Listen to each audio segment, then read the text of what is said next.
Everyone wants to talk about Cleetus McFarland and him being in NASCAR and the NASCAR licensing system. So, what are your thoughts?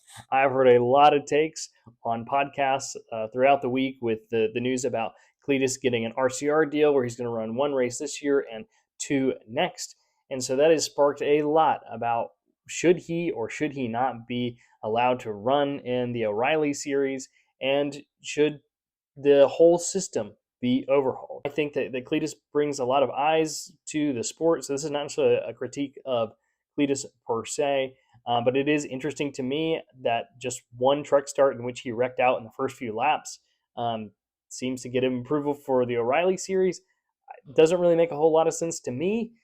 I do think that NASCAR could use an overhaul in its licensing system. In fact, if you ask a lot of industry people, there's not one. It's all case by case. I don't think it needs to be as strict as the FIA, where car driver like cannot move to Formula One without like being Alex Palou. So I don't think it needs to be that extreme. Money Lap with Parker Kligerman and Landon Castle, I thought they had a pretty reasonable take on it as well. I think Brad Kay this week on the Dale Jr. Download had a pretty good take as well about kind of minimum number of starts in lower series, and it doesn't have to necessarily be all ARCA starts. Like it could be Legends cars, late models. It could be accumulation of certain things.